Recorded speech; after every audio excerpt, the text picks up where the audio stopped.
Welcome to our channel. Today we how to connect with Google Calendar for property viewing organization. Easy tutorial step by step clearly.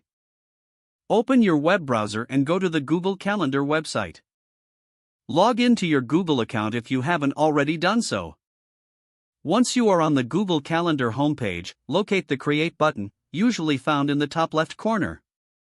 Click on the Create button to start a new calendar event. Fill in the event title with something easy to remember, like property viewing. Select the date and time for your property viewing. In the Add Guests section, enter the email addresses of anyone who will be joining the viewing.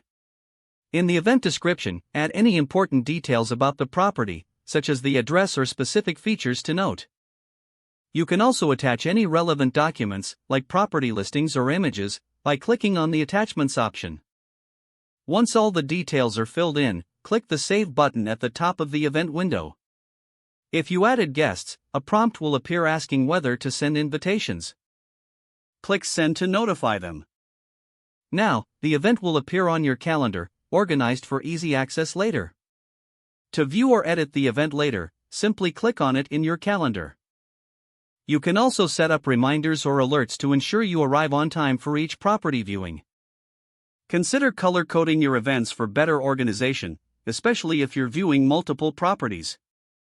With these simple steps, you can effectively manage your property viewings using Google Calendar. Enjoy a more organized approach to your property search. If the page does not load, refresh the browser or try again in a private or incognito window. Make sure you are using the correct email address, then retype it carefully to avoid small typos. If your password is not accepted, use the reset option and create a new strong password you can remember. Check your spam folder for verification or security emails, then complete any requested confirmation steps.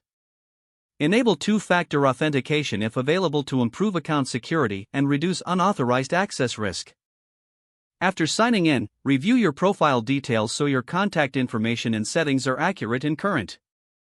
If you see an error message, note it down and try again after restarting your device and internet connection.